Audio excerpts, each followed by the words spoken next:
Are we witnessing the fall of Bangladesh? क्या हमारा एक और पड़ोसी मुल्क खत्म होने के किनारे पे है? क्या इसमें भी यूएस या चाइना इन्वॉल्व है? भारत को इससे क्या और क्यों फर्क पड़ता है? न्यूज़ देखकर भी आपके दिमाग में कुछ ऐसे सवाल होंगे। आज इन्हीं सवालों के बारे में हम ऑल्टर ओपिनियन की तीसरी वीडियो में बात करेंगे। हालात आज खराब हैं मगर ये कहानी पुरानी है, तो चलिए वहीं से शुरू करते हैं। इनफैक्ट थोड़ा और पहले से शुरू करते हैं। 1905 ये साल भारत की हिस्ट्री में काफ़ी इंपॉर्टेंट रहा है। बंगाल इंडियन रेवोल्यूशन का सेंटर था। बड़े से बड़े रेवोल्यूशनरीज बंगाल से थे और शायद अंग्रेज़ों के लिए ये सबसे बड़ा खतरा था।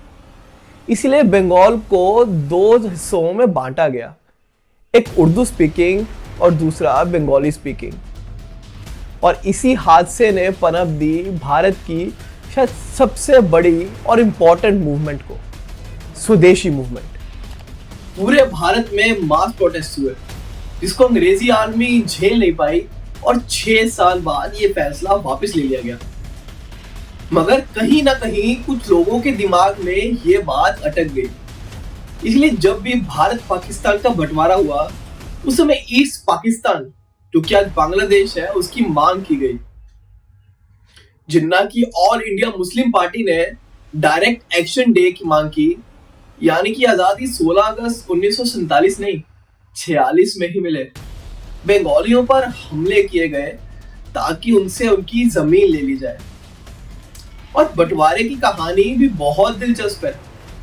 साइरन रेडक्लिफ नाम के एक इंसान को यह बंटवारे की जिम्मेदारी सौंपी गई और उस समय तो उनसे खुद का देश नहीं संभल रहा था और रेडक्लिफ कभी भारत नहीं आया था। तो हुआ वही जिसका डर था। रेडक्लिफ लाइन बनाई गई और उस लाइन का कोई सर पैर नहीं था। ईस्ट पाकिस्तान और बंगाल में एनक्लेव्स बनाई गई। एनक्लेव्स यानी कि बंगाल में कुछ हिस्सा बांग्लादेश का, उसमें कुछ हिस्सा फिर भारत का और उसमें कुछ हिस्सा फिर बांग्लादेश का, और ये किस्सा चलता गया। सुनने में अजीब लग रहा है ना?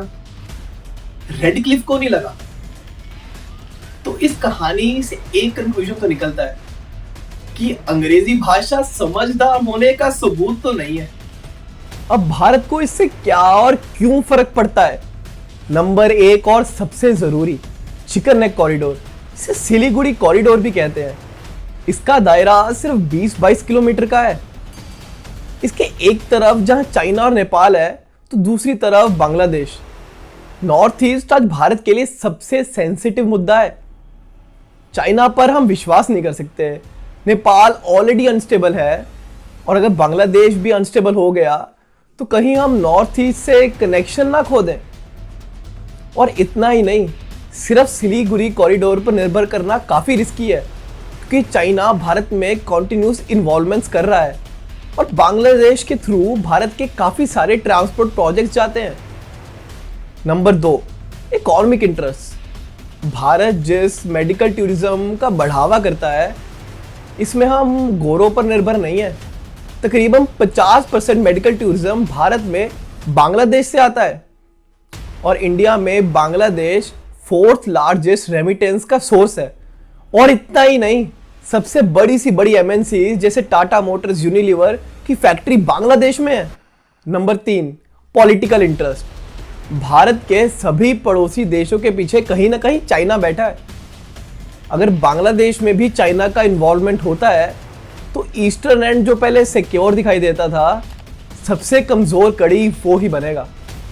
और इतना ही नहीं, भारत रशिया की एटॉमिक पावर डील के तहत पहला न्यूक्लियर प्लांट बांग्लादेश में ही बन रहा था।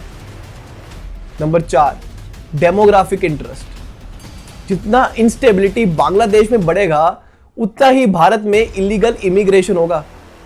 और ये सिर्फ थ्योरेटिकल बातें नहीं है, ये भारत में पहले भी हो चुका है, जिस वजह से भारत का डेमोग्राफी काफ़ी खराब हुआ है। और यही वजह है कि असम में नेशनल रजिस्टर लाने की बात हो रही है। क्या ये सब इतना सिंपल है जितना दिखाई दे रहा है?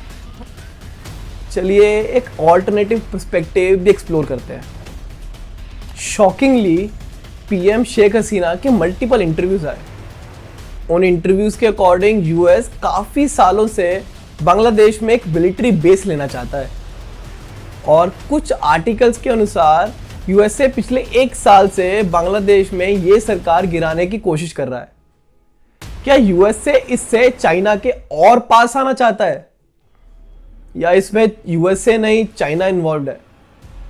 चाइना लगातार अरुणाचल पर अटैक करता रहता है और इससे उनका ये मुद्दा अभी काफी हद तक सॉल्व होता दिखेगा। नॉर्थ ईस्ट का बाकी भारत से कनेक्शन कमजोर पड़ेगा। ये आग चाइना ने लगाई है ये यूएसए ने नहीं पता, मगर ये चिंगारी कहीं बाहर से ही लगाई गई है। चलिए एक और ऑल्टरनेटिव पर्सपेक्टिव देखते हैं। एकदम से शेख हसीना भारतवासियों को हीरो लगने लगी। उनको लगा शेख हसीना भारत की प्राइमरी फ्रेंड है। क्या ये सच में सच है? क्योंकि अगर ऐसा है तो जब पहले नॉर्थ ईस्ट को बचाने के लिए एक इंडियन ट्रूप मूवमेंट लॉन्च की गई तो उसे शेख हसीना ने बांग्लादेश में से निकलने के लिए क्यों मना कर दिया? हमें जो दिखाया जा रहा है वो सब तो सच नहीं है। भारत का long time friend Sheikh Hasina नहीं बल्कि बांग्लादेश के लोग होने चाहिए। इनफैक्ट ये भारत की फॉरेन पॉलिसी का सबसे बड़ा ड्रॉबैक रहा है कि हम कुछ पार्टीज पर निर्भर रहे हैं, मालदीव, श्रीलंका, नेपाल जैसे देशों में, जिस वजह से उन देशों के ऑपोजिशन से हमारे रिश्ते बिगड़े हैं। और ये इंस्टेबिलिटी तो बांग्लादेश में काफी समय से चल रहा है। हमने कहीं ना कहीं इसे नजरअंदाज किया है। हमारा इनिशियल इन्वॉल्वमेंट मिसिंग था, जिस कारण ये भारत के लिए भी आज सबसे बड़ा इशू है। आज के लिए बस इतना ही। हम ऐसे ही पॉपुलर टॉपिक्स पर अनपॉपुलर और ऑल्टरनेटिव ओपिनियंस लाते रहेंगे। अपना ऑल्टरनेटिव पर्सपेक्टिव कमेंट्स में ज़रूर लिखना। लाइक और सब्सक्राइब करना शुक्रिया।